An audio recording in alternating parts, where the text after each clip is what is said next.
કહે છે કઈ ભૂમિકાથી માણસ કથાને સાંભળે, કઈ ભૂમિકાથી કથાનું દર્શન કરે, એ બહુ મહત્વની બાબત છે. નારદજી સનત કુમાર પ્રશ્ન કરતા કહે છે, મહારાજ કે વિશુદ્ધ્યંતિ વદંતુ મહ્યમ, કહે છે કોઈ એવું દ્રષ્ટાંત છે કે જે કથા સાંભળવાથી પવિત્ર બન્યું હોય? કહે છે સનકાદિક ઋષિ મુનિઓ, હા, એક ઇતિહાસ છે, એક બની ગયેલી ઘટના છે. ઘટી ગયેલું ઘટનાનું યથાર્થ નિરૂપણ એને કહેવાય ઇતિહાસ. કહે છે અત્ર તે કીર્તયિષ્યામિ ઇતિહાસં પુરાતનમ યસ્ય શ્રવણ માત્રેણ પાપહાનિ પ્રજાયતે. કહે છે એક પુરાતન ઇતિહાસ છે. તુંગભદ્રા તટે પૂર્વમ અભૂતપત્તનમુત્તમમ યત્રા વર્ણસ્વ ધર્મેણ સત્ય સત્કર્મ તત્પરા. કહે એક પુરાતન ઇતિહાસ, અને તુંગભદ્રા નામની નદી અને એના કિનારે એક નગર છે. તુંગભદ્રા તટે પૂર્વમ, એ તટ ઉપર એક નગર. કહે છે અભૂતપત્તનમુત્તમમ, ત્યાં લોકો ખૂબ ભગવાનની ભક્તિ કરે, સેવા કરે. આવા 4 વર્ણના લોકો રહેતા હતા, બ્રાહ્મણ, ક્ષત્રિય, વૈશ્ય અને શૂદ્ર. કહે છે નગરની અંદર એક આત્મદેવ નામના બ્રાહ્મણ રહે છે. કહે છે આ આત્મદેવ નામના બ્રાહ્મણ, એમની એક પત્ની છે જેનું નામ છે ધુંધુલી. પણ આ ધુંધુલી થોડી વિચિત્ર સ્વભાવવાળી હતી. કહે છે સ્વવાક્ય સ્થાપિકા, પોતાની વાતનો કક્કો પકડનારી હતી. સ્વવાક્ય સ્થાપિકા, જ્યાં સુધી પોતાની વાત સાચી ન સાબિત કરે ત્યાં સુધી એ જીદ પકડીને રાખે, એટલે કે જીદ્દી હતી. કહે છે કૃપણા કલહ પ્રિય, જ્યાં સુધી આજુબાજુમાં ઝઘડો ન કરે ત્યાં સુધી એને ખાધેલું પચે નહીં, આવી ઝઘડાખોર હતી. ગામમાં એકાદી ધુંધુલી હોય જ આવી, તમે જોજો, નજર કરજો, કે જ્યાં સુધી બાજુવાળા એને માથાકૂટ ન કરે, ઝઘડો ન કરે ત્યાં સુધી એને શાંતિ ન થાય. ગામમાં જો કે ભાગ્યશાળી ગામ હોય તો ગલીએ ગલીએ હોય, પણ એકાદું તો આવું હોય જ વર્તન કરવા વાળું. તમે એમ કહો ને કે હાલને કોટડિયા પરિવારે હારી કથા બેહાડી એલી સાંભળવા હાલ, તો હું કે અરે બાપા મારે તો ગાડું એક લુગડા છે, મારી પાસે ક્યાં ટાઈમ છે? અને એને તમે એટલું ને એટલું કહો કે એલી તને ખબર છે ફલાણાની દીકરી આમને નામ કર્યું, તો એ સાંભળવા એની પાસે કલાકનો ટાઈમ છે. હે હું કહ્યું ક્યાં ગઈ? એમાં કલાક કાઢ નાખે તો ગાડું એક લુગડા એના ભૂલાઈ જાય. નરસિંહ મહેતાને જેમ કરતાલ વગાડે ને શ્રાદ્ધ ભૂલાઈ જાય, એમાં ને પછી ભૂલાઈ જાય લુગડા.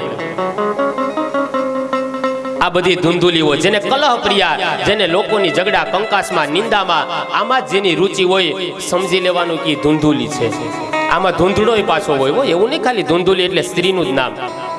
આવું જેને વધારે ગમતું હોય, વ્યસનોમાં, આમાં તેમાં જીવન જાતું હોય, આવા ધૂંધળાય હોય ઘણા. કહે છે આ ધુંધુલી વિચિત્ર સ્વભાવવાળી, પણ છતાંય આત્મદેવ બ્રાહ્મણ પોતાના ઘરનો નિર્વાહ એમની પત્નીની સાથે કરે છે. એક સમય એવી ઘટના બને છે, આ બ્રાહ્મણ ખૂબ સંપત્તિવાન છે, પણ બ્રાહ્મણને એક સંતાન નથી. સંપત્તિ ખૂબ છે પણ સંપત્તિને ભોગવનારું સંતાન નથી. આત્મદેવ બ્રાહ્મણ સંતાન ન હોવાના દુઃખથી એટલા બધા દુઃખી થાય, એક સમયે આત્મહત્યા કરવા માટે વનની અંદર ગયા. વનમાં આત્મદેવ બ્રાહ્મણને એક સંન્યાસી મળે છે. સંન્યાસી પૂછે છે કથમ રોદીશી વિપ્રત્વમ કાતિ ચિંતા બલીયસી વદત્વમ સત્વરમ મહ્યમ સ્વસ્ય દુઃખસ્ય કારણમ. હે ભૂદેવ, આપ તમારી આંખમાંથી આંસુ પડે, તમે શા માટે રડો છો? કહે છે વદત્વમ સત્વરમ મહ્યમ, તમે બોલો. સ્વસ્ય દુઃખસ્ય કારણમ, તમારા દુઃખનું કારણ શું છે? કારણ કે જો ન કરે લકીર વો કરે ફકીર. સાધુ પૂછે છે દુઃખનું કારણ શું? બ્રાહ્મણ કહે છે હે ભૂદેવ, મારે ત્યાં સંપત્તિ ખૂબ છે પણ સંપત્તિને ભોગવનાર સંતાન નથી, અને સંતાનના હોવાના દુઃખથી હું દુઃખી થઈને રડું છું, માટે મારે સંતાન જોઈએ છે. આત્મદેવ બ્રાહ્મણને પેલા સંન્યાસી કહે છે સપ્ત જન્મ અવધિ તવ પુત્રો નૈવચ નૈવચ. આપણે ત્યાં અમુક શાસ્ત્રો છે, સામુદ્રિક શાસ્ત્ર, શુકન શાસ્ત્ર, જ્યોતિષ શાસ્ત્ર. સામુદ્રિક શાસ્ત્ર એટલે માણસના અંગ ઉપરથી ખબર પડી જાય કે આ માણસનો સ્વભાવ કેવો છે, આની રુચિ કેવી છે. એ માણસના અંગ જોઈએ ને, આકૃતિ ગુણાન કથયતી, એની આકૃતિ જોઈએ ને માણસ ઓળખાઈ જાય કે આ માણસ કઈ વૃત્તિનો છે, ધાર્મિક વૃત્તિનો છે, નાસ્તિક વૃત્તિનો છે. આકૃતિ ઉપરથી ખ્યાલ આવે. આ સામુદ્રિક શાસ્ત્રને જાણનારા સંન્યાસી કહે છે તમારું કપાળ જોઈને એવું લાગે સપ્ત જન્મ અવધિ તવ પુત્રો નૈવચ નૈવચ. કહે તો આ જન્મ તો ઠીક, પણ 7 જન્મ સુધી તમારા ભાગ્યમાં સંતાન નથી. આત્મદેવ બ્રાહ્મણ કહે છે મહારાજ મને પુત્ર આપો. સંન્યાસી વળી સમજાવે ભાઈ ભૂદેવ, જરાક નજર તો કરો, પુત્ર દીકરા વાળા પણ પોકે પોકે રડે છે, તમે દીકરા ન હોવાના દુઃખથી રડો છો. તમારા ઉપર તો ભગવાનની કૃપા કહેવાય કે તમારા જીવનમાંથી પુત્રેષણા હટી ગઈ. કારણ કે અમુક ઈષ્ણા એવી છે ને કે દૂર ન થાય. લોકેશના, વિતેશના, પુત્રેશના, લોકો મારી વાવા કરે, હું જલ્દી ધનવાન બની જાઉં. વિતેશના અને પુત્રેશના, પુત્રની ઘરે પુત્ર, પુત્રની ઘરે પુત્ર. આ શક્તિ માણસની ક્યારેય ન છૂટે. કહે તમે ભગવાનની કૃપા માનો કે તમારા ઉપરથી પુત્રેશના હટી ગઈ, તમારે દીકરો નથી, તમે ભગવાનમાં મન લગાડો. વળી આત્મદેવ બ્રાહ્મણ કહે છે, સંન્યાસી તમે તો સંસારને છોડીને સંન્યાસી બન્યા, તમને શું ખબર હોય સંસારીઓનું કે દીકરા વગરનું દુઃખ કેવું હોય? એ તમે સંન્યાસી ન જાણી શકો. એ તો જેના ઘરે સંતાન ન હોય ને એ સંસારીને ખબર હોય કે સંતાન ન હોવાના દુઃખથી સંસારી કેવો પીડાતો હોય. આત્મદેવ બ્રાહ્મણને ના પાડે છે, કહે સંતાન નહીં થાય. આત્મદેવ બ્રાહ્મણ કહે છે, તો હું તમારી સામે આત્મહત્યા કરી લઈશ, હું મરી જઈશ. જો મારા ઘરે સંતાન નહીં થાય ને તો મરવાની વાત કરી. જો ઘણા મરવું કે પણ મોત આવે ને તો એને ધંધે લગાડી દે. ઓલા ડોહીમાને સંતાનોએ બહાર કાઢી મૂક્યા એટલે ઝૂંપડું વારીને રહેતા હતા. કાયમ ચૂલો પેટાવે ને ચૂલામાં લાકડા લેવા હોય તે જંગલમાં જાય, ત્યાંથી લાકડાનો ભારો લઈ આવે. વળી 8-10 દિવસ હાલે, વળી 8-10 દિવસ પછી પાછા જાય. હવે લાકડા ખૂટી જાય વેલા એટલે ડોહીમાં વિચાર કર્યો કે મોટો ભારો કરી લઉં, એટલે ઘડીએ ઘડીએ વારંવાર સીમમાં આવવું નહીં. મોટો ભારો કર્યો, પણ જેવો જ ભારો ઉપાડવા ગયા ને શરીરમાં આસક્તિ એટલે પડ્યા નીચે. કીધું કે આ તો મરી ગયો, હવે તો મોતે નથી આવતું. આમ જ્યાં કીધું ને ત્યાં મોત સામે આવીને ઊભું રહ્યું. કે ડોહીમાં જય શ્રી કૃષ્ણ. ડોહીમાં કે જય શ્રી કૃષ્ણ. તું કોણ? તો કે હું મોત. તમે કીધું ને કે મરી ગયું, મોતે નથી આવતું, લ્યો હું આવ્યો. તો કે હારું થયું, લે દીકરા તું આવ્યો, આ લાકડાનો ભારો માથે ચડાવી દે. ઘણી વખત મોત આવી જાય ને તો એને આત્મદેવ બ્રાહ્મણ કહે, જો સંતાન નહીં થાય તો તમારી સામે આત્મહત્યા કરીશ અને બ્રહ્મ હત્યાનું પાપ તમને લાગશે. આમ જ્યાં વાત કરીને એ સમયે ફલભક્ષેણ ગર્ભસ્યાત આત્મદેવ બ્રાહ્મણને સંન્યાસી એક ફળ આપે. ફળ આપીને કહે છે, તમારા પત્નીને આ તમે ફળ ખવડાવજો, તમારે ત્યાં ભગવાનની કૃપા થશે અને નિર્મળ પુત્રનો જન્મ થશે. પત્ન્યાહ પાણો ફલમ દત્વા સ્વયં યાતસ્તુ પુત્રચિત. હવે તમે કોઈ ચિંતા ન કરો. ફળ આપ્યું. આત્મદેવ બ્રાહ્મણ હરખાતા પોતાની પત્નીની પાસે આવીને કહે છે, આ સંતે પ્રસાદી આપી, આલ્યો તમે આ પ્રસાદી ગ્રહણ કરો. જો પેલા તો સંન્યાસી એમ કીધું કે 7 જન્મ સુધી બાળક નહીં થાય, અને પછી કઈ થોડી ઘણી સેવા કરી હશે તો કીધું કે તમારે ત્યાં પુત્રનો જન્મ થશે, આ ફળ તમારા પત્નીને આપજો. આ કોના જેવી વાત થઈ ખબર? સરકારી ઓફિસમાં આપણે કોઈ પણ કામ કરાવવા જઈએ કર્મચારી પાસે, જે સારા હોય એને તો વંદન છે, પણ સરકારી ઓફિસમાં તમે કોઈ પણ કામ કરાવવા જાય ને એટલે એમ કે ભાઈ આ ન થાય. આપણે કહીએ કરી દો ને સાહેબ, અમારે આ જરૂર છે, અમારે કાગળિયા ફોર્મ ભરવા છે, તો કે ભાઈ આજે ન થાય, નાથી જ શરૂઆત કરે. પછી આપણે કહીએ કે કાંઈ આમાં કાગળિયા ઘટે, કાંઈ લઈ આવીએ ડોક્યુમેન્ટ ઘટે, તો કે કીધું ને ભાઈ ન થાય આજે, 8-10 દિવસ પછી આવજો, પછી થાય. અને પછી તમે એને ધીમેથી ગાંધી બાપુના દર્શન કરાવો એટલે કે કાલ આવજો, થઈ જાય. હું આ એના જેવી વાત છે. પેલા એમ કીધું કે 7 જન્મ સુધી સંતાન નહીં થાય, અને પછી કઈક થોડી ઘણી સેવા કરી હશે, પછી ફળ આપીને કીધું કે આલ્યો આ ફળ તમારા પત્નીને આપજો. નહીં, એ ફળની કોઈ સામાન્ય લૌકિક ફળની વાત નથી, પણ ઋષિએ પ્રાર્થના કરી, સંન્યાસીએ પ્રાર્થના કરી, હે ભગવાન, આજ દિવસ સુધી મેં જે કાંઈ તારી સેવા કરી, પૂજા કર્યા, તારા પાઠ કર્યા, યજ્ઞ કર્યા, વ્રતો કર્યા, ઉપવાસ કર્યા, હે ભગવાન, એનું જે કાંઈ પુણ્યનું ફળ તારા દરબારમાં જમા થયું હોય તો આ બ્રાહ્મણને હું આશીર્વાદ આપીને કહું કે ફળના સ્વરૂપે આ બ્રાહ્મણના ઘરે સંતાનની પ્રાપ્તિ થાય. આ ફળની વાત છે, સત્કર્મના ફળની વાત છે. ફળ આપે. આ બાજુ આત્મદેવ બ્રાહ્મણ હરખાતા પોતાના ઘરે આવે, પોતાની પત્નીને ફળ આપીને કહે છે આ ફળનું તમે સેવન કરજો, આમનાથી આપણે ત્યાં નિર્મળ પુત્રનો જન્મ થશે. આમ કહી અને આત્મદેવ નામના બ્રાહ્મણ યાત્રા કરવા માટે જતા રહ્યા. ધુંધુલી હાથમાં ફળ છે, વિચાર કરે આ ફળ ખાવ, મારા ઘરે સંતાન થાય, મારે કેટલા નિયમોનું પાલન કરવું પડે, સદાચારનું આચરણ કરવું પડે, ભોજન લેવામાં ધ્યાન રાખવું પડે, બાળકનું લાલન પાલન કરવામાં મારો સમય ખરાબ થાય. આવા વિચાર કરતી હતી ને એ સમયે ધુંધુલીની બેન ત્યાં આવે છે. કહે છે, બેન આ શેનું ફળ છે? કહે છે, મારા પતિને કોઈ સંન્યાસી આપ્યું, કીધું સારું, ભગવાનની કૃપા કહેવાય, ગ્રહણ કરો, તમારે ત્યાં પુત્ર જન્મ થશે. કીધું મારે માથાકૂટમાં નથી પડવું. ધુંધુલીની બહેન કહે છે, તો એક કામ કર, મારે અત્યારે સારા દિવસો છે, જે સંતાન થશે ને સંતાન હું તને આપી દઈશ, બદલામાં તું મને ધન આપજે. કારણ કે તારે ત્યાં ખાવાનું ઘણું છે પણ ખાવાવાળા કોઈ નથી, અને મારે ત્યાં ખાવાનું કાંઈ નથી પણ ખાનારા ઘણા છે. આ કલિયુગનું લક્ષણ છે ગરીબોના કૂબામાં તેલ ટીપું દોયલું અને શ્રીમંતોની કબર ઉપર ઘીના દીવા થાય છે. એ જ સમજાતું નથી કે આમ સાને થાય છે. કામધેનુને ના જડે એક સૂકું તણખલું, અને લીલાછમ ખેતરો બધા આખલા ચરી જાય છે, એ જ સમજાતું નથી કે આમ સાને થાય છે. પથરાઓ બધા તરી જાય અને ફૂલડા બધા ડૂબી જાય છે. કલિયુગમાં એ જ સમજાતું નથી. મુંબઈ જેવા મોટા મોટા શહેરોમાં જોઈએ તો બંગલાઓની અંદર રહેવાવાળા કરતા તો નોકરોની સંખ્યા વધારે હોય, અને ઝૂંપડાની અંદર મધમાખીમાં જેમ મધપુડામાં મધમાખી હોય એમ રહેવાવાળા હોય, પણ ત્યાં ખાવાનું હોય, ખાવાનું ન હોય. કાલ માર્ગ સમાજને બે વિભાગની અંદર વેચે છે, સંપન્ન અને સુશીલ. એક વર્ગને એવી ચિંતા છે કે ભૂખ નથી લાગતી, શું કરવું? ભૂખ જગાડવા માટે દવાઓ લેવી પડે. બીજો વર્ગ એવો છે, ભૂખ તો લાગી પણ કરવું શું? ઘરમાં ખાવા માટે કાંઈ છે નહીં. કહે છે ધુંધુલીની બહેન કે મારે ત્યાં ખાવાનું કાંઈ નથી, પણ ખાનારા ઘણા છે. તારે ત્યાં ખાવાનું ખૂબ છે, ધન છે, પણ ધનને ભોગવનાર નથી. હું તને દીકરો આપીશ, તું બદલામાં મને ધન આપજે. કહે અત્યારે તું ગર્ભવતી છે, એવો સ્વાંદ સજી લે. ગર્ભવતી સ્ત્રીનું નાટક કરે છે.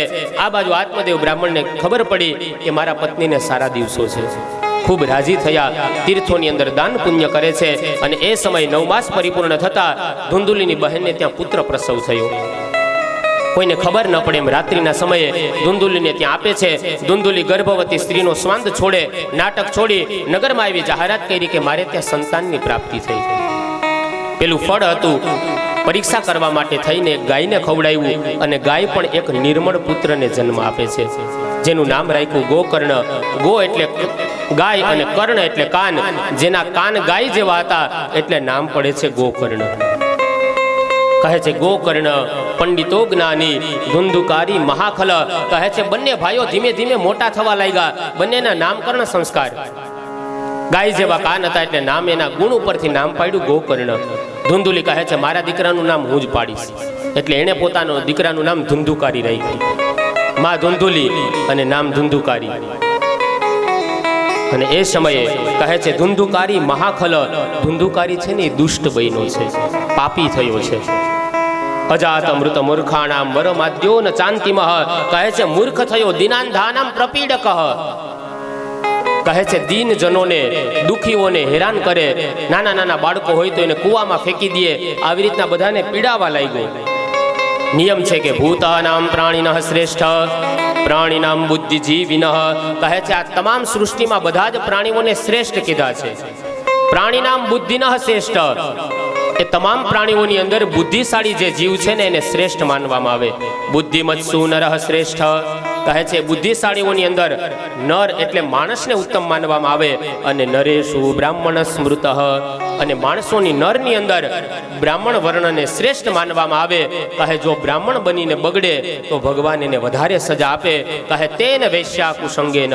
આ ધુંધુકારી 5 ગણિકાઓનો સંગ કરી અને એનું સેવન કરવા લાગ્યો. કહે છે આજે ફરી આત્મદેવ બ્રાહ્મણ રડવા લાગ્યા. કહે છે હે ભગવાન, ધુંધુકારી જ્યારે પૈસા માગે, આત્મદેવ બ્રાહ્મણ એને પૈસા આપવાની ના પાડે એટલે ધુંધુકારી એને લાત મારે, પિતાને ઢોર માર મારે. કહે છે મારે આ ગણિકાઓને ધન આપવું છે, મારા માટે ધન આપો. આત્મદેવ બ્રાહ્મણ ફરી પાછા રડવા માંડ્યા. કહે છે આના કરતા તો દીકરો નહોતો ને એ જ સારું હતું. સંન્યાસી કઈ કઈને થાકી ગયા હતા. કીધું સંતાન નથી એ સારું છે, ભગવાનનું ભજન કર. પણ એની વાત ન માન્યા. આમે નિયમ છે કે લાતો કે ભૂત બાતો સે નહીં માનતે. આત્મદેવ સમજાવીને થાયકા. સંન્યાસી ત્યારે આત્મદેવ ન માન્યા, પણ આજ દીકરાની લાત પડી એટલે આખી વાત સમજમાં આવી ગઈ. અને આમે આપણે ત્યાં કહેવત છે જેને કોઈ ન પૂગે એને.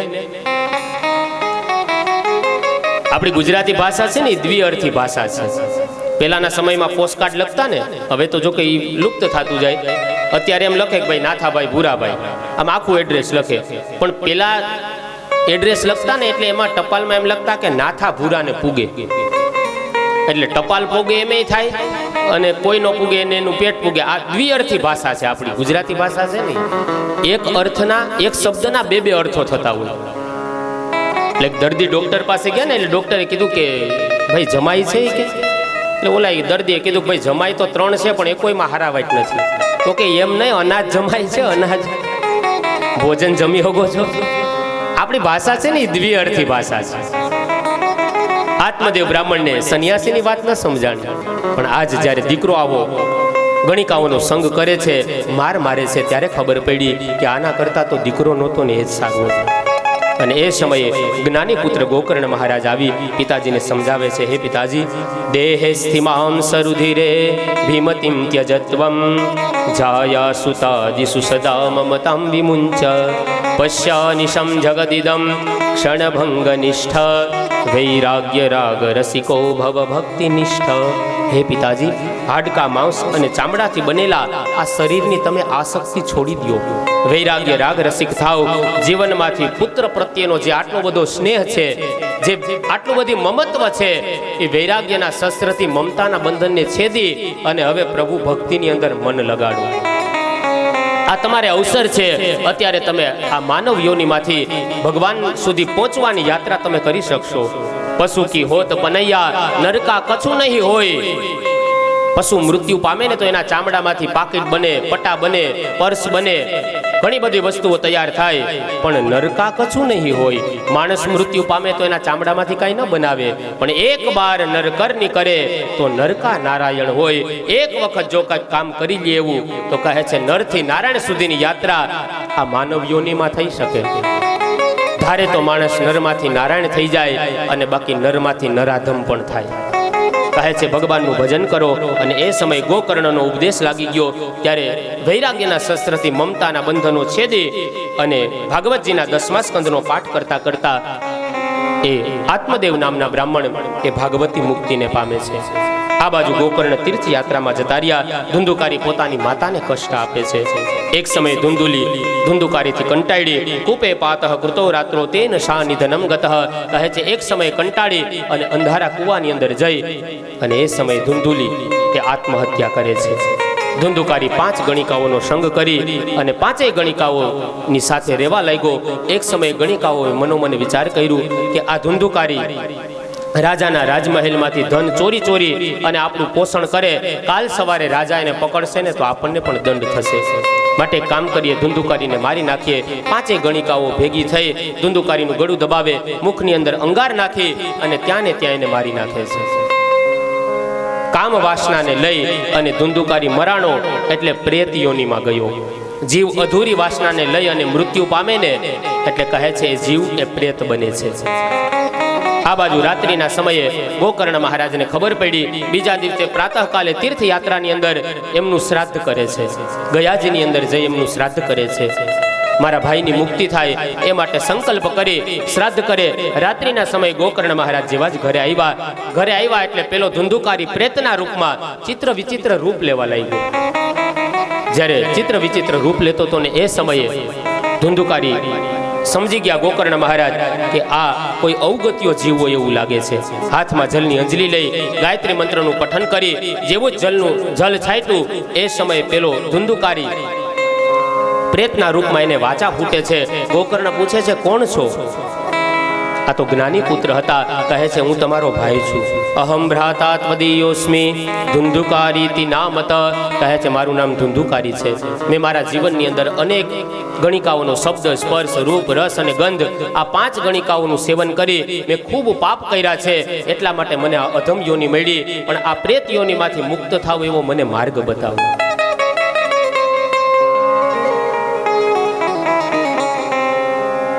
આપણે ત્યાં પ્રેત યોની પણ બતાવે. ઘણા એમ કહેતા હોય કે ભૂત પ્રેતને આવું બધું હોય નહીં, પણ ભાગવતનો આધાર લઈએ તો ભાગવતમાં એવું લખ્યું છે કે ધુંધુકારીને પ્રેતની યોની મળી એટલે સ્વીકારવું પડે કે એ યોની પણ હશે.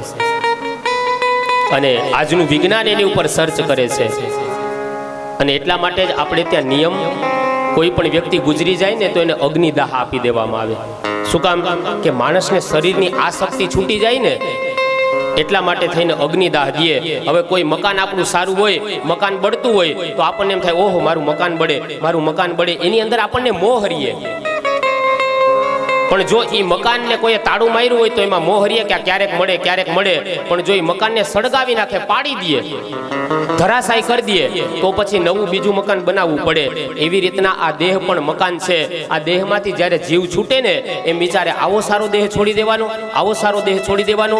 એની અંદર મોહ રહીએ અને મોહ રહેવાના કારણે પછી એની પ્રેત યોનિમાં જન્મ લેવો પડે.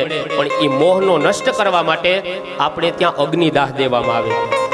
કારણ કે બળી જ જાય શરીર, મકાન બળી જાય એટલે બીજું જ બનાવવું પડે ને, પડી જાય એટલે. એવી રીતના આ દેહ પણ બળી જાય એટલે પછી નવું શરીર ધારણ કરવું પડે, એનો મોહ છૂટી જાય.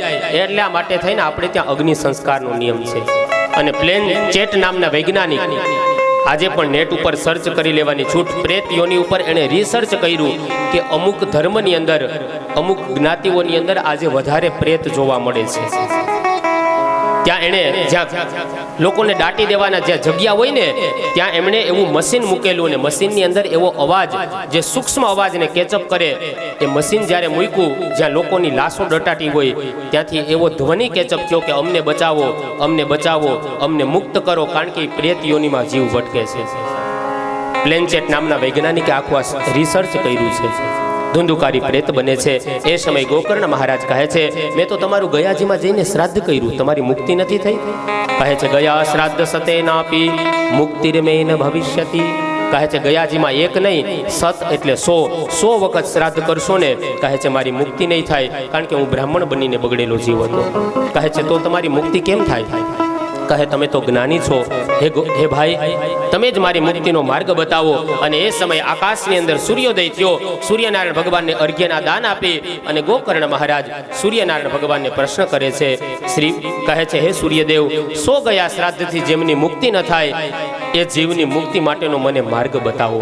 સૂર્યનારાયણ ભગવાન પોતાની ગતિને સ્તંભાવી અને ગોકર્ણ મહારાજને જવાબ આપતા કહે, શ્રીમદ ભાગવતાન મુક્તિ સપ્તાહ વાચનમ કુરુ ઇતિ સૂર્ય વચઃ સર્વે ધર્મરૂપમ તુ વિસ્તૃતમ. ભગવાન સૂર્યદેવ કહે છે, હે ગોકર્ણ, હે જ્ઞાનીપુત્ર, કહે 100 ગયા શ્રાદ્ધથી જે જીવની મુક્તિ ન થાય, એના માટે શ્રીમદ ભાગવતાન મુક્તિ, ભાગવત જ્ઞાન યજ્ઞ કરવામાં આવે. કહે છે જીવ મુક્તગામી બને છે. અને કહે છે, ઇતિ સૂર્ય વચઃ સર્વે. આ સૂર્યનારાયણ ભગવાનનું ધર્મમય, ધર્મ રૂપમ તુ વિસ્તૃતમ, આ ધર્મમય વચન સાંભળી ગોકર્ણ મહારાજ પોતાના ભાઈની મુક્તિ કરવા માટે થઈ અને શ્રીમદ ભાગવત જ્ઞાન યજ્ઞ કરે છે. 18,000 શ્લોકનું પારણ કરાવે છે. અને જેવું જ એ વાસના જંગલની અંદર ભાગવતનું જ્યારે પઠન કરતા હતા, 18,000 શ્લોકનું પારાયણ કરે, એ સમયે ધુંધુકારી પેલો પ્રેતના યુગમાં એનું આવાહન કર્યું. એટલે ત્યાં આવે છે ધુંધુકારી, એ વાસના જંગલમાં એક ગાંઠની અંદર જઈને બેઠો. 7 ગાંઠ વાળો એ વાસ હતો. કહે છે, એક દિવસની કથા પૂરી થઈ, એક ગાંઠ તૂટી, બીજા દિવસની કથા પૂરી થઈ, બીજી ગાંઠ તૂટી, આમ 7 દિવસની કથા પૂર્ણ થતા 7 ગાંઠ તૂટે. અને એ સમય વાસમાંથી દિવ્ય તેજસ્વી રૂપ ધારણ કરી અને ધુંધુકારી એ ભાગવતની સમક્ષ પ્રગટ થાય છે. આ વાસ એટલે બીજું કાંઈ નહીં, કથા સાંભળવાથી મારા ને તમારા જીવનમાં જે વાસનાની ગાંઠ છે ને, એને તોડવા માટે છે. અત્યારે કાંઈ અહીંયા આપણે વાસ રાખ્યો હોય તો એક એક ગાંઠ તૂટશે નહીં, પણ ખરા અર્થની અંદર કામ, ક્રોધ, લોભ, મોહ, મત્સર, અભિમાન, આ વાસના રૂપી જે 7 ગાંઠો છે ને, એ ગાંઠને તોડી નાખીએ એટલે ભગવત પ્રાપ્તિ એની રીતે થઈ જાય. કહે છે ધુંધુકારીની વાસના મટી ગઈ અને એ સમય પ્રગટ થયો. ભાગવતજીને પ્રણામ કર્યા, ગોકર્ણ મહારાજને પ્રણામ કર્યા, પરિક્રમા કરે છે. ભાગવતજીની પરિક્રમા કરી અને ભગવાનના પાર્ષદો જ્યારે વિમાન લઈને આવ્યા, અને એ સમયે વિમાનની અંદર ધુંધુકારી બેસે અને ભગવાનના પાર્ષદો આકાશ મંડળમાં એને લઈ જાય, સ્વર્ગની પ્રાપ્તિ કરાવે. બધાએ જય જયકાર કર્યો. બોલીએ શ્રી ભાગવત ભગવાન કી જય, શ્રી ભાગવત ભગવાન કી જય. 7 દિવસની કથા વિરામ થઈ. 18,000 શ્લોકનું પારાયણ જ્યારે ગોકર્ણ મહારાજ ભગવાનને સમર્પિત કરે, ધુંધુકારી પ્રેતના યુગમાંથી જે ભૂત હતો એ ભાગવત કથા સાંભળવાથી ભગવાનનો દૂત બની ગયો છે, ભગવાનના ધામની અંદર વાસ કરે છે. ત્યારબાદ કહે છે, ધુંધુકારી જેવો મહાપાપી દુષ્ટ જે અધમ યોનિમાં ગયો, પણ કથા શ્રવણ કરવાથી એનો અર્થ એ થયો કે કથાની આ તાકાત છે, કથાનું આ મહત્વ છે કે ગમે એવો પાપી જીવ હોય, સપ્તાહ યજ્ઞે ન કલૌ પુનંતિ, તે એક વખત ભાગવતજીનો આશ્રય કરી અને શ્રદ્ધાથી એમને સાંભળે, કહે છે જીવ મુક્તગામી બને છે. ત્યાર પછી છઠ્ઠા અધ્યાયની અંદર ફલકથન વિધિકથન કહ્યું. કહે છે કે ભાગવત કથા કરીએ ત્યારે એની અંદર ખર્ચ કેટલો કરવો. વિવાહે યાદૃસમ વિત્તમ તાદૃસમ પરિકલ્પયેત. કહે જેવી રીતના આપણા દીકરા દીકરીના લગ્ન પ્રસંગ હોય અને ઉત્સાહથી આપણે જેમ લગ્ન મહોત્સવ ઉજવીએ એવી રીતના ભાગવત કથા આપણા આંગણે જ્યારે પધારે ત્યારે ઉત્સાહથી એની પાછળ દ્રવ્યોનો ઉપયોગ કરવો. કહે નિમંત્રણ કોને કોને આપવું. દેશે દેશે વિરક્તાયે વૈષ્ણવા કીર્તનોત્સુકા. કહે સગા સંબંધીઓને આમંત્રણ આપવું.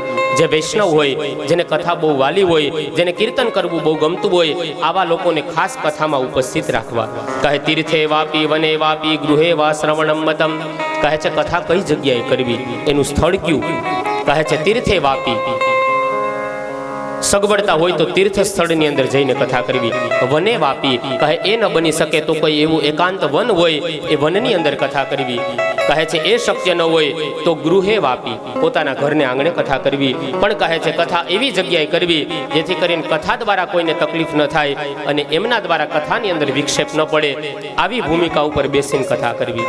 ત્યારબાદ શ્રોતા અને કથાના વક્તા કેવા હોવા જોઈએ એના લક્ષણ બતાવ્યા. કહે વિરક્તો વૈષ્ણવો વિપરો વેદ શાસ્ત્ર વિશુદ્ધિકૃત દ્રષ્ટાંત કુશલો ધીરો વક્તા કાર્યોતિ નિસ્પૃહ. કહે છે વિરક્ત વક્તા હોવો જોઈએ, સંસારમાં અત્યંત આસક્તિવાળો ન હોવો જોઈએ, વૈષ્ણવ હોવો જોઈએ, જે બીજાની પીડાને જાણનારો હોવો જોઈએ, વિપ્ર અર્થાત બ્રાહ્મણ હોવો જોઈએ, વેદ શાસ્ત્ર વિશુદ્ધિકૃત વેદોના મંત્રો આવડવા જોઈએ અને શાસ્ત્રનું અધ્યયન કરનારો હોવો જોઈએ. કહે છે દ્રષ્ટાંત કુશલો ધીર. કહે છે કોઈ સિદ્ધાંત ન સમજાય તો એને દ્રષ્ટાંત આપીને સમજાવનારો હોવો જોઈએ, ધીર પુરુષ હોવો જોઈએ. વક્તા કાર્યોથી નિસ્પૃહ. છેલ્લું લક્ષણ ઉત્તમ બતાવ્યું કે વક્તા નિસ્પૃહી હોવો જોઈએ. યજમાન સાથે દક્ષિણા નક્કી કરી અને પછી વ્યાસ ગાદી ઉપર બેસનારો ન હોવો જોઈએ, નિસ્પૃહી હોવો જોઈએ. ત્યાર પછી શ્રોતાઓના લક્ષણ બતાવ્યા. શ્રોતા કેવા હોવા જોઈએ. કહે કામમ ક્રોધમ મદમ માનમ મત્સરમ લોભમ એવ ચ દંભમ મોહમ તથા દેશમ દૂરયે ચ કથાવૃત્તિ. કહે છે શ્રોતાના લક્ષણ, શ્રોતા કેવા હોવા જોઈએ. કહે છે કામમ ક્રોધમ, 7 દિવસ કામનાઓનો ત્યાગ, બ્રહ્મચર્યનું પાલન કરવું. સ્ત્રીએ પર પુરુષનું ચિંતન ન કરવું અને પુરુષે પર સ્ત્રીનું ચિંતન ન કરવું. કામના ઉપર વિજય મેળવવો. ક્રોધમ, ક્રોધ ન કરવો એટલે કે પારો નીચે રાખવા, મગજનો પારો. કારણ કે 7 દિવસ શું છે, એક તો તડકો ઉપરથી હોય અને પાછી દોડાદોડી હોય, એટલે પારો નીચો રાખવો. ક્રોધમ, ક્રોધ ન કરવો. પણ આજ પરિસ્થિતિ એ છે, ગાડીમાં જાવ તો એસી, ઘરમાં જાવ તો એસી, ઓફિસમાં જાવ તો એસી, બધે ઠંડક ઠંડક ને ઠંડક, અને મગજ જોવ તો ગરમ ગરમ ને ગરમ. તો ક્રોધમ કહે ક્રોધ ન કરવો. મદમ, અભિમાન ન કરવું કે આ હું કરું છું એટલા માટે થાય છે. ઠાકોરજી અમને કરાવે છે, માત્ર અમને નિમિત્ત બનાવ્યા છે, એટલા માટે અમારા આંગણે ભાગવતજી પધાર્યા. આ મદમ, અભિમાન ન કરવું. કહે છે મત્સરમ લોભમે વચ. ઈર્ષા કોઈની ન કરવી, લોભ ન, હા કરકસર કરવી પણ લોભ ન કરવો. કહે ન દંભમ, દંભ ન કરવો. આપણે સારા ન હોઈએ અને સારો દેખાડવાનો પ્રયત્ન કરીએ, આ દંભ છે. કહે છે દંભ ન કરવો. મોહમ, મોહ ન રાખવો કે હું ત્યાં જાઉં તો મને આમ કરે, હું ત્યાં જાઉં તો મને ખુરશી આપે, હું ત્યાં જાઉં તો મારું સન્માન કરે, મને પેલા આવો બેહો કેમ છો એમ પૂછે. આ માન રાખીને ક્યારેય કથાની અંદર ન બેસવું. આ શ્રોતાઓના લક્ષણ બતાવ્યા. એક લક્ષણ બતાવ્યું. કહે છે એક આસન ઉપર બેસીને કથા સાંભળી. એક આસન એટલે એવું નહીં કે આજે જ્યાં બેઠા ત્યાં જ કાલ આવીને બેસવું, વળી બીજું આવી જાય તેને ઉઠાડશો. કાલ ગોરબાબા કહેતા હતા, એક આસન એટલે વક્તા આવે એ પેલા કથામાં આવી જવું અને વક્તા જ્યારે જાય એ પછી ઊભું થવું. આને એક આસનની સ્થિતિ કીધી. ત્યાર પછી કહે છે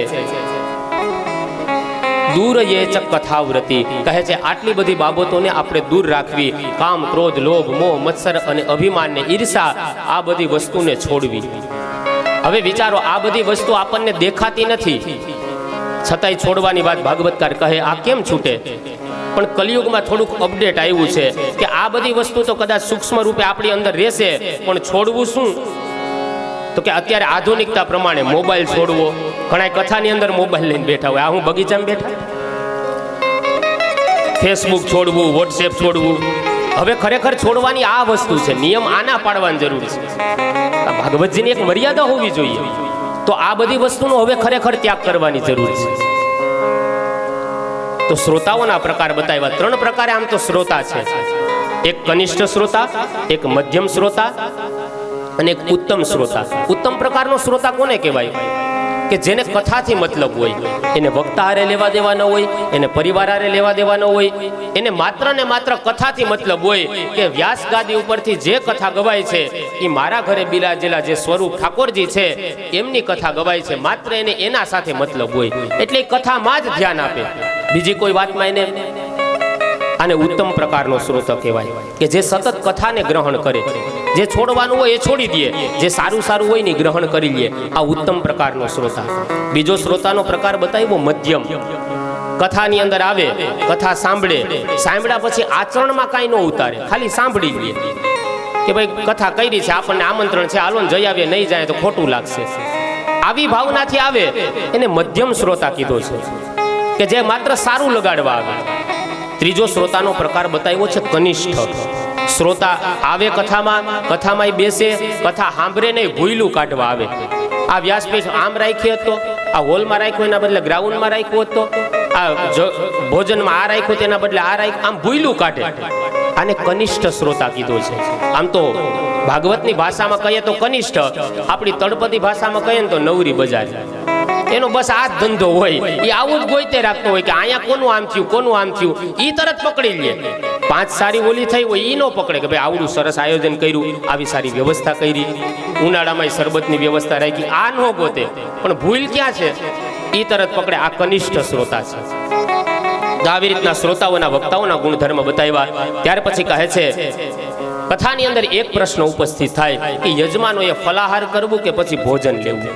ભાગવતકાર કહે છે ઉપોસ્ય સપ્તરાત્રમ વે શક્તિ વે શૃણુયાત તદા ઘૃતપાનમ પયઃપાનમ કૃત્વા વે શૃણુયા પદમ.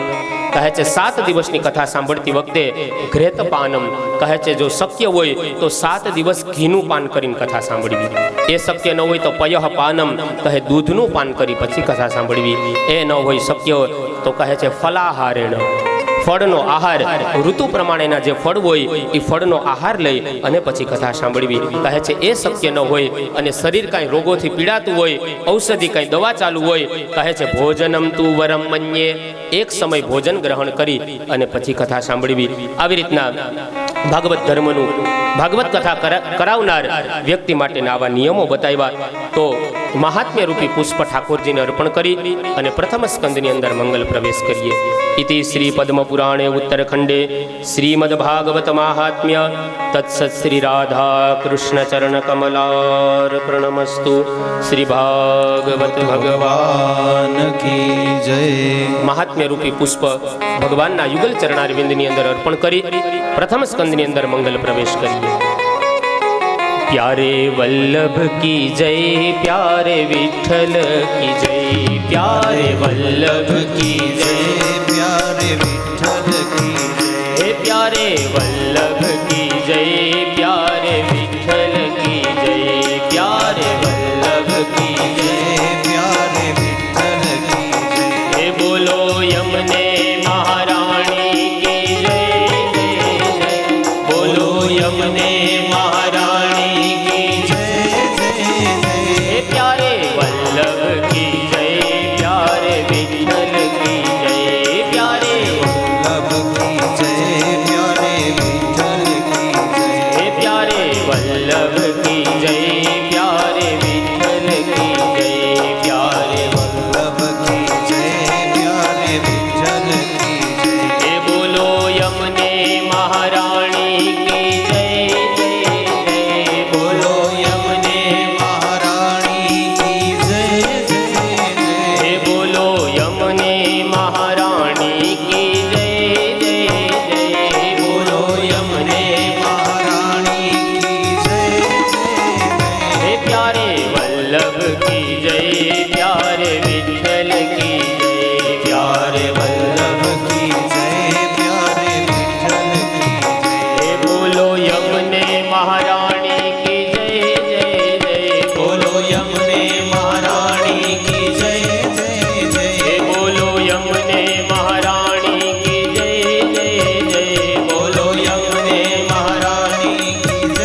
તો મહાત્મ્ય રૂપી પુષ્પ ભગવાનને સમર્પિત કરી પ્રથમ સ્કંદની અંદર પ્રવેશ કરાવતા કહે, સચ્ચિદાનંદ રૂપાય વિશ્વોત્પત્યાદિ હેતવે તાપત્રય વિનાશાય શ્રી કૃષ્ણાય વયમ નમઃ.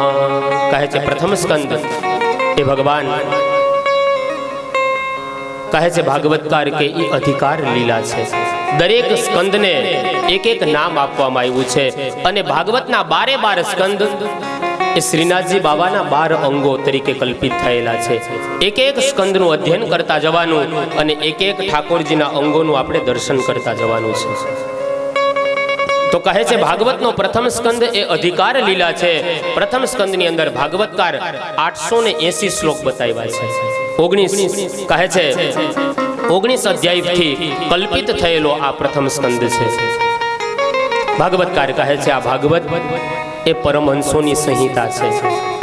પ્રથમ સ્કંદની અંદર પ્રશ્નો પૂછાણા, કહે આ ભાગવતની રચના કોણે કરી, શા માટે રચના કરી. 4 શ્લોક વાળા ભાગવતમાંથી, ચતુશ્લોકી ભાગવતમાંથી 18,000 નો વિસ્તાર શા માટે વ્યાસજીને કરવો પડ્યો.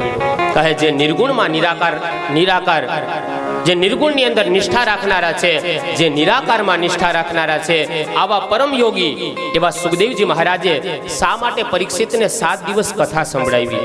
અનેક પ્રશ્નોના જવાબ કહે છે પ્રથમ સ્કંદની અંદર બતાવ્યા.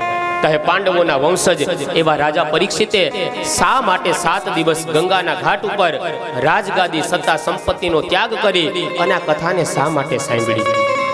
પ્રથમ સ્કંદની અંદર પહેલા શ્લોકની અંદર શાર્દુલ વિકૃત છંદની અંદર શ્લોક ગાતા ભાગવતકાર કહે છે, જન્માદ્યસ્ય યતોન્વયાદિતરતસ ચાર્થે સ્વભિઘ્ન સ્વરાટ તેને બ્રહ્મર્દાય યાદિ કવયે મુહ્યંતિ યત સૂરયા તેજો વારિ મૃદામ યથા વિનિમયો યત્ર ત્રિસર્ગો મૃષા ધામ્ના સ્વેન સદા નિરસ્તકુહકમ સત્યમ પરમ ધીમહિ.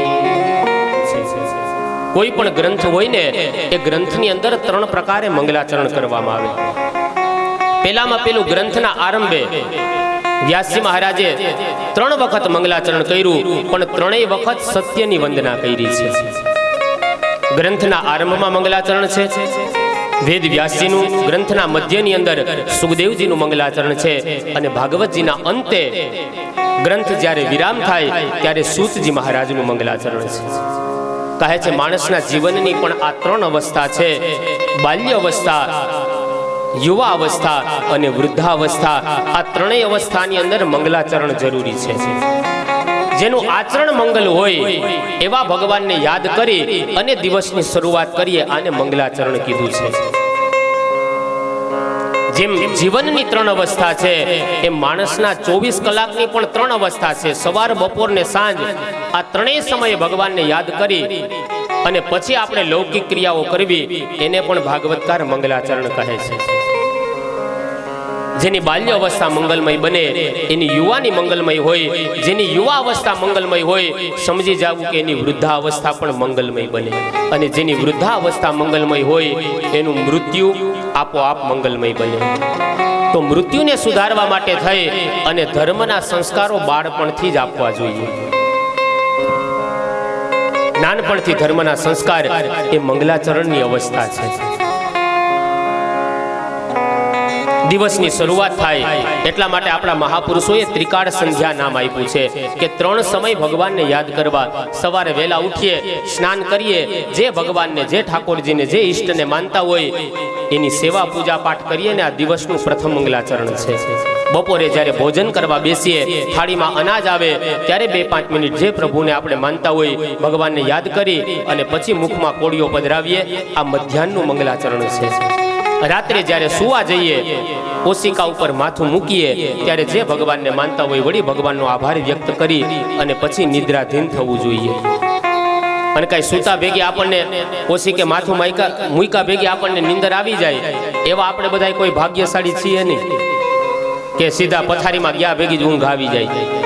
તો જેટલો સમય જ્યાં સુધી આપણી આંખ બંધ ન થાય, ઊંઘ ન આવે ત્યાં સુધી એ ભગવાનને યાદ કરી અને પછી નિદ્રાધીન થવું જોઈએ. આને ત્રિકાળ સંધ્યા નામ આપ્યું. 3 સમય ભગવાનને યાદ કરવા જોઈએ. ભગવાનનું સ્મરણ કરવું. અરે અનાયાસે આપણે મોબાઈલની અંદર ઘણી વખત ભગવાનનું નામ જય શ્રી કૃષ્ણ બોલીએ, જય ગુરુદેવ બોલીએ, શ્રી વલ્લભ બોલીએ. આ પણ એક પ્રકારનું મંગલાચરણ છે. ઘણા ટેવ હોય, ફોન કરે ને ત્યારે હાય હાય એમ કરે, હાય હાય હેલો, હે આ હું હેલો ને હાય. અરે જય શ્રી કૃષ્ણ બોલ, ઉપર નોંધ લેવા હે. જય વિઠ્ઠલ બોલ, શ્રી વલ્લભ બોલ, જય ગુરુદેવ બોલ. આ હેલો ને હાય હું છે? હવે તો વોટ્સએપમાં હાય કરીને મોકલે. આ હાય હું છે એ જ સમજાણું નહીં. આપણા ગઈઢા વડવા એમ કહેતા કોઈ કોઈની હાય નો લેતા, નહીતર દુખી થઈ જાઓ. આ ઈ કદાચ હાય છે. પશ્ચિમી સંસ્કૃતિનું કેટલું અનુકરણ. આપણે ફોન કરીએ કોકને હેલો કયા, હેલો શું છે ખબર છે? ગ્રાહમ બેલ અને જ્યારે ફોનની આપણે જે વાત કરીએ ને, ફોનની એની રચના કરી, જ્યારે બનાવ્યું, દુનિયામાં પહેલી વખત જ્યારે મુકાણો ને, આ ગ્રાહમ બેલના એમને એક પ્રેમિકા હતા જેમનું નામ હતું માર્ગારેટ હેલો, જેની સાથે એને બહુ હેત હતો. એ જ્યારે એને ફોન કરીને એટલે હેલો એમ કહીને બોલાવતા, હેલો કેમ છો, શું કરે, એ હેલો કહીને એને બોલાવતા. ને એ પરંપરા આપણે ચાલુ કરી દીધી, હેલો હેલો. આ તો ઓનાની પ્રેમિકાનું નામ છે. ફોન કર ત્યારે જય શ્રી કૃષ્ણ બોલે, કાં તો એમ બોલે બાય બાય, ટાટા, આવજો. આ ત્રણેયના એક જ અર્થ થાય, જય શ્રી કૃષ્ણ બોલો, ભગવાનનું નામ લો અનાયાસે. એ પણ એક પ્રકારનું મંગલાચરણ જ છે. આંધળું પશ્ચિમી અનુકરણ કરીએ ને પછી છેલ્લે માણસ અધપતનને માર્ગે જાય. આજ પશ્ચિમી સંસ્કૃતિ કેટલી આપણી ભારતીય પરંપરાથી શ્રેષ્ઠ એ કોઈ આ દુનિયામાં પરંપરા નથી. આપણા ગુરુજનો, આપણા આચાર્યો આપણને ક્યાં પંથ ઉપર લઈ જાય ત્યારે કે પંથના દર્શન તો કરજો. કેટલો સુંદર આપણને આ માર્ગ આપ્યો છે. ગુરુને સેવીએ ત્યારે આવા બધા જીવનમાંથી આપણને શીખવા મળે. તો મંગલાચરણ અર્થાત 3 સમયે પરમાત્માને યાદ કરવા, સવાર, બપોર ને સાંજ. કહે છે અહીંયા 3 પ્રકારનું મંગલાચરણ કરવામાં આવ્યું. અહીંયા સત્યની વંદના કરી છે. વ્યાસજીએ એમ નથી કીધું રામમ પરમ ધીમહિ, એમ નથી કીધું કૃષ્ણમ પરમ ધીમહિ, એમ નથી કીધું શક્તિમ પરમ ધીમહિ, પણ કહે છે સત્યમ પરમ ધીમહિ. અર્થાત જો રામમ પરમ ધીમહિ લખ્યું હોત તો રામના ભક્તોને એમ થાત કે આ ગ્રંથ અમારો છે. કૃષ્ણમ પરમ ધીમહિ લખ્યું હોત તો કૃષ્ણના ભક્તોને એમ થાત કે આ ગ્રંથ માત્ર અમારો છે. દેવીમ પરમ ધીમહિ લખ્યું હોત તો શક્તિના ઉપાસકો એમ કે આ ગ્રંથ અમારો છે. પણ વ્યાસજીએ બહુ ઉદાર વિચારધારાથી લખ્યું સત્યમ પરમ ધીમહિ. કહે છે જે સત્યનું આચરણ કરતો હોય, સત્ય સ્વરૂપ ભગવાન નારાયણનું જે સેવન કરતો હોય, એ દરેકના માટે આ ગ્રંથ છે. અર્થાત આ ભાગવત છે ને બિન સાંપ્રદાયિક પરબ જેવો છે. પરબને કોઈ સાંપ્રદાયિકતા લાગુ ન પડે કે ભાઈ આ જ્ઞાતિનો હોય તો જલ પીવા મળે, આ જ્ઞાતિનો હોય તો નહીં. કોઈ પણ વ્યક્તિ ગમે ત્યાં પરબની પાસે આવે, બધાની ત્યાં તૃષા શાંત થાય. પણ હા, શરત ઈ કે એને તરસ હોવી જોઈએ. એમ ભાગવત ગ્રંથ, રામાયણ, મહાભારત આ બિન સાંપ્રદાયિક પરબ જેવા છે. આની ઉપર કોઈ એક વ્યક્તિ પોતાનો અધિકાર ન જમાવી શકે. આ બધા માટે છે. તો ભગવાન એ સત્ય સ્વરૂપ છે. આખરમાં જેટલા ભગવાનના રૂપો કલ્પિત થયા છે ને, એ બધા ભગવાનના વિગ્રહમાંથી જ કલ્પિત થયા છે. એ સત્ય જ્યારે વાસળી ધારણ કરે તો આપણે એને દ્વારિકાનો નાથ કહીએ. એ સત્ય જ્યારે ત્રિશુલ ધારણ કરે તો આપણે એને માતાજી કહીએ. એ સત્ય જ્યારે ડમરૂ ધારણ કરે તો આપણે એને શિવ કહીએ. કહેવાનો અર્થ, ઘાટ ગળ્યા પછી નામ રૂપ જુજવા, અંતે તો હેમનું હેમ જ હોય. હેમ એટલે સોનું.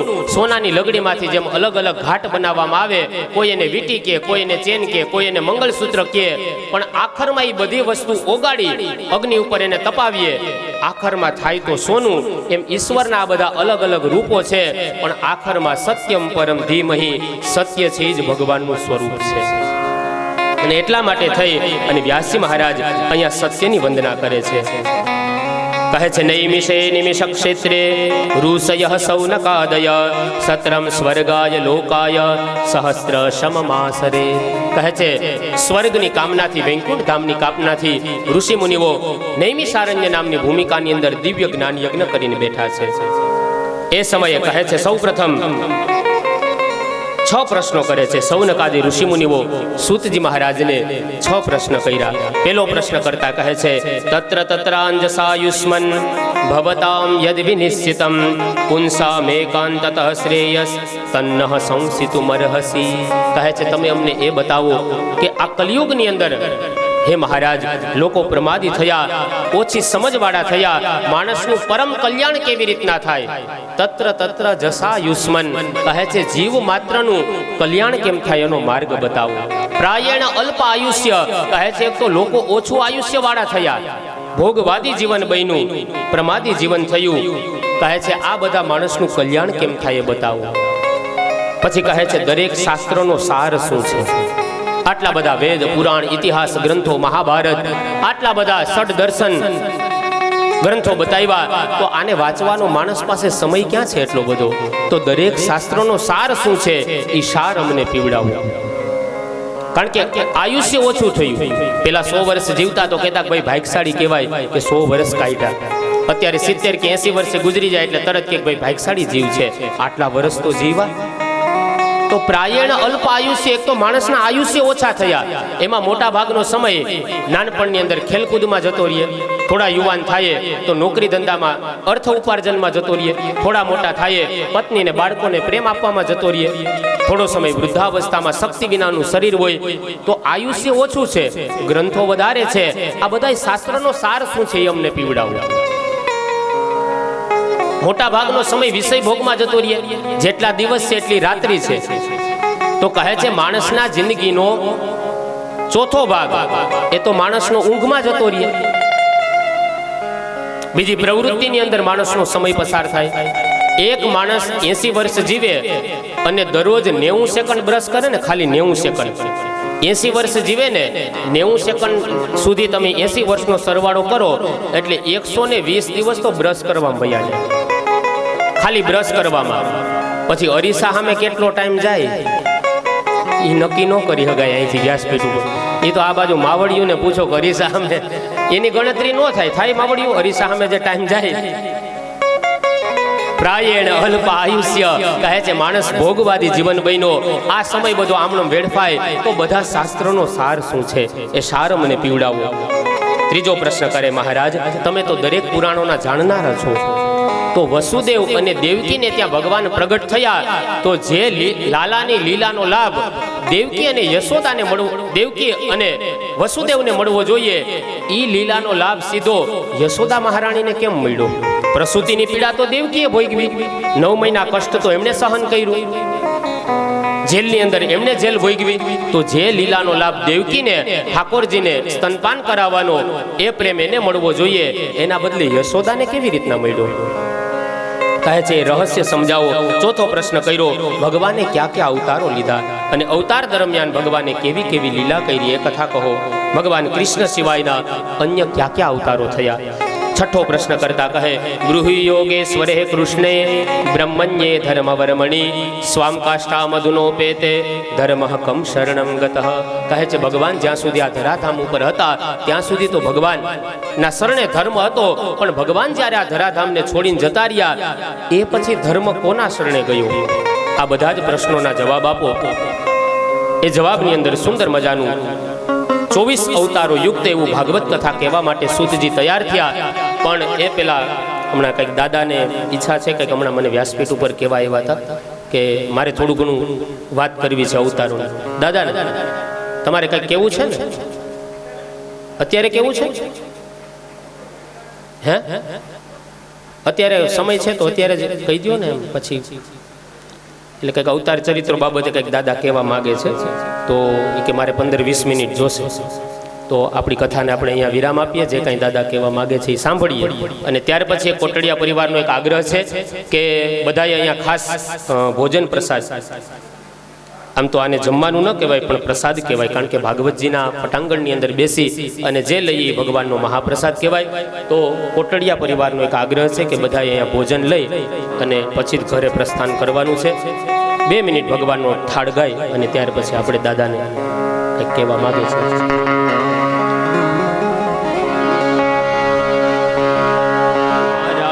દ્વારકાવાળા નાથ તમને શું કરી જમાડું? મારા દ્વારકાવાળા નાથ, મારા દ્વારકાવાળા નાથ તમને શું કરી જમાડું? પ્રેમ ભરી પીરસી પતરાણી, પ્રેમ ભરી છે જારી, પ્રેમ ધરી પીરસી પતરાણી, પ્રેમ ભરી છે જાડી, પ્રેમ ધરી પીરસી પતરાણી, પ્રેમ ભરી છે જારી, પ્રેમ ધરી પીરસી પતરાણી, પ્રેમ ધરી છે સારી. મુખ વાસે બેઉ કર જોડ, મુખ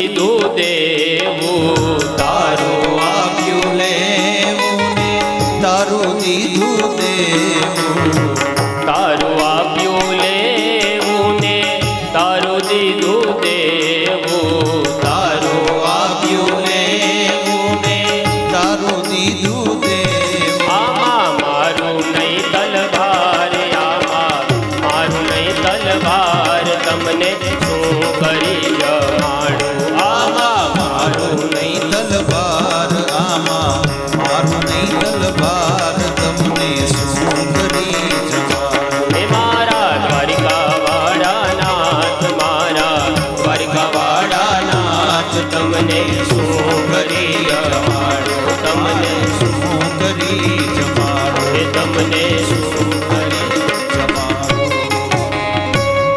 શ્રી ભાગવત ભગવાન કી જય શ્રી દ્વારિકાધીશ સખી જય श्री अन्नपूर्णा मात की जय। प्रेम से बोलिए ओम नमः पार्वती पतये हर हर महादेव।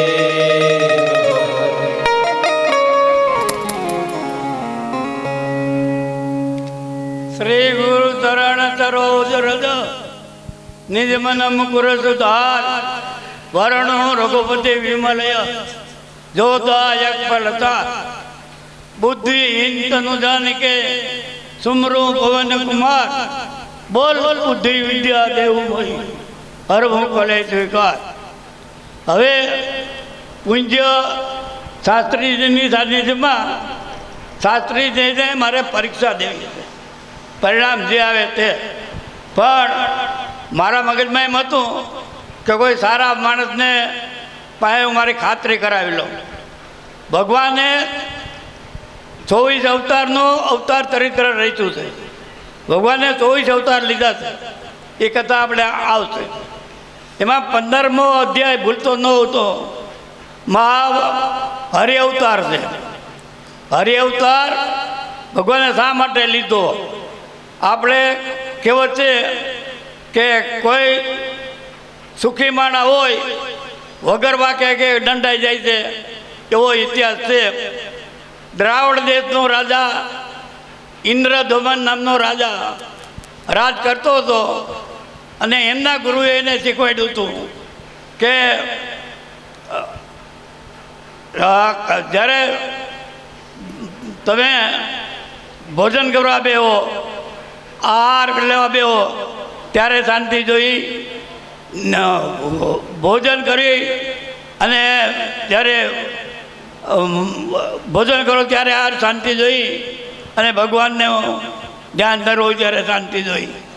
આવું એણે નિયમ લીધેલું। એ ગુરુઓના શિષ્યની સેવા બરાબર ઇન્દ્રધુમન કરતો હતો। સવારમાં પ્રબોધન કરે ત્યારે દૂતને બારણે બેહાડે, એ કે ભાઈ કોઈ આવે તો અટકાવજો કે હું સેવા કરું છું। એમાં કર્મ જોગે એના ગુરુએ શીખવેલું એનો ભંગ કરવા માટે ગુરુજી જ આવ્યા, અને ઓલાને કીધું કે ઇન્દ્રધુમને મળવું છે। ચોકીદારે કીધું કે ભાઈ ભગવાનની સેવા કરે છે એટલે એને મળી શકાય નહીં, એટલે એને ઠેબુ મારી ને બારણું ખોલીને ગયા, અને ઇન્દ્રધુમન બેઠો હતો એટલે કે હાથી જવા ઉઠતો નથી, જા તો હાથી થઈ જા। ઇન્દ્રધુમને વિનંતી કરી કે ભગવાન આ મંત્ર તમે શીખવાડ્યો હતો કે એકાંતમાં રહેવામાં ભગવાનનું ભજન કરવું, ત્યારે એકાંત જોઈએ, અને તમે કેમ કીધું કે મારો શ્રાપ દેવાઈ ગયો, એ મિથ્યા ન થાય, બહુ કરગર્યો, એટલે એણે કીધું કે તારો અંતકાળે ભગવાન તમને મળશે। એમ માની અને ઇન્દ્રધુમન હાથીનું રૂપ લીધું, મંદોમસ હાથી થયો। હાથી કુટુંબ કબીલો વધવા માંડ્યો, એટલે મોટું સરોવરમાં નાવા ગયા એટલે એમાં હાથી નાદનું પાણી ખૂબ ખૂબ ઉડાડતા હતા। એમાં એટલે મગરમચ્છ રહેતો હતો, એને જૂડ, એને આને ખબર નહોતી, એટલે બોલવા પગ પકડ્યો ઇન્દ્રધુમનનો, કુટુંબિક પાસે હતા, પણ તમે યાદ રાખજો કે જ્યારે ઈશ્વર સહાય કરે ને ત્યારે કુટુંબિક કે બીજા કોઈ સંસારમાં એ કરતા નથી. એવો ઘણો અનુભવ થયો છે. હવે એ ઇન્દ્રધુમને ખૂબ પ્રયત્ન કર્યો પણ જોડેને મૂક્યો નહીં. કુટુંબિક પ્રેમ છોડી એને જાતા રહ્યા. ત્યારે ભગવાનને એને એમ થયું કે હવે હું ભગવાનને યાદ કરું.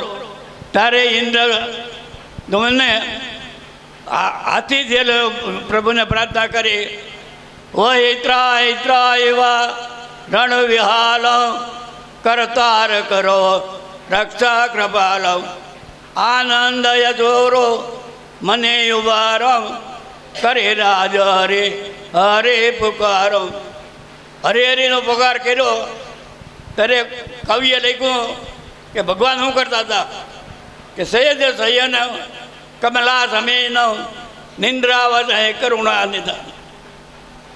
કરુણા ધ્યાન નિંદ્રામાં હતા. જબ જાગી અને બીજો કોઈ ભક્ત હોય તો લક્ષ્મીજીને નો કીધું હું જાઉં છું અને અહીંયાથી લઈ જે આવ્યો એ ગરુડમાં ચડ્યો. ગરુડ કેવો હતો? ખૂબ વેગ હતો. ગરુડ એટલે સંપાદી ગતિ. સંપાદી નામનો આખો ઇતિહાસ કહું તો બહુ વાર લાગે. રામાયણની વાત આવે છે કે બે ગીતના છોકરા હતા, સૂર્ય માપવા ગયા હતા અને એમ પાકું વળીને ભરી ગયું. એવી ગતિ કરી અને અંત ભાગ્યો. એ ભગવાનને નાનું લાગ્યું. આપનો દોરી દયા નથી. હું અહીંથી જુનાગઢ ગયો, બોમ્બે ગયો, કલકત્તા, રંગૂન, એમ ભગવાને ઝોપટ કરી આવી ને સમુદ્રને કાંઠે આવ્યા. સમુદ્રને કાંઠે આવી અને જોડને મુક્ત કરવા માટે વહેલો જોડને પકડી અને મોક્ષ દીધી. પછી હાથીને લીધો. થોડો તો પ્રાણ ગજેન્દ્ર તોડાવ્યો. ભગવાનની વિધિ કેવી હતી? છૂટવાના હતા પ્રાણ, એને બદલે ગજેન્દ્રને તોડાવ્યો. આવો ઇતિહાસમાં આપણે અવતાર ચરિત્રમાં 24 અવતારમાં ભૂલતો ન હોય તો 15મો અધ્યાય છે. અને એ ટૂંકી વાર્તા મારે કહેવાનો હેતુ એ હતો કે આપણે કહો કે મારા વાંક વગર કોઈ ગુનો થઈ જાય તો એવું જ અને ગુરુએ શીખવેલું એને પરિણામ ભોગવવું પડ્યું. આ ભગવાને એને જોડને મુક્તિ આપી અને એને મોક્ષ આપી અને હરિનામનો પ્રગટ થયું. એ તે વિશે કંઈ કહેવાનું નથી. ભૂલતો થાય તો ક્ષમા કરજો, કારણ કે હું ભણેલો નથી. મેં ખેતી કરતાં કરતાં રાજપાડામાં મારા બાપુજીમાં અભ્યાસ કર્યો છે અને ભણ્યો હતો. એટલે ભૂલચૂક થાય તો ક્ષમા કરજો. મારી પાસે મારા બાપુજીનો આપેલા અવતાર ચરિત્ર, રામાયણ ને ગીતા છે. શાસ્ત્રીજીને કહો કે કોઈ અવતાર ચરિત્ર કોઈ જવું પડે, જરૂર પડે તો મને કહેજો, પણ હું અહીંયાથી આપીશ નહીં. મારે ઘરે આવી મારા મહેમાન થઈ અને તમારે વાંચી લાવશો, જરૂર પડે તો કહેજો. અને બાકી ભગવાન જે કરતા હોય ભૂલચૂક થાય તો માફ કરજો. બોલો ભગવાન નહીં દે.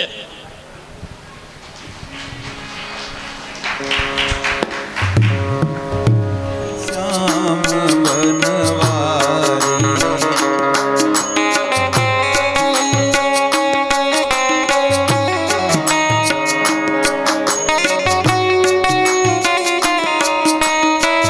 બધાને વિનંતી છે કે કોઈ પોતાનું સ્થાન છોડી અને ઊભા ન થાય.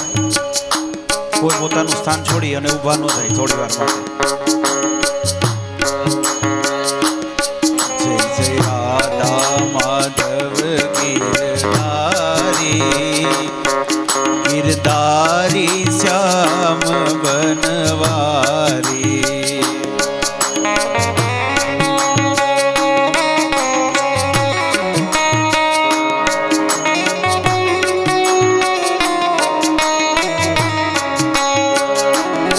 જય જય રાધા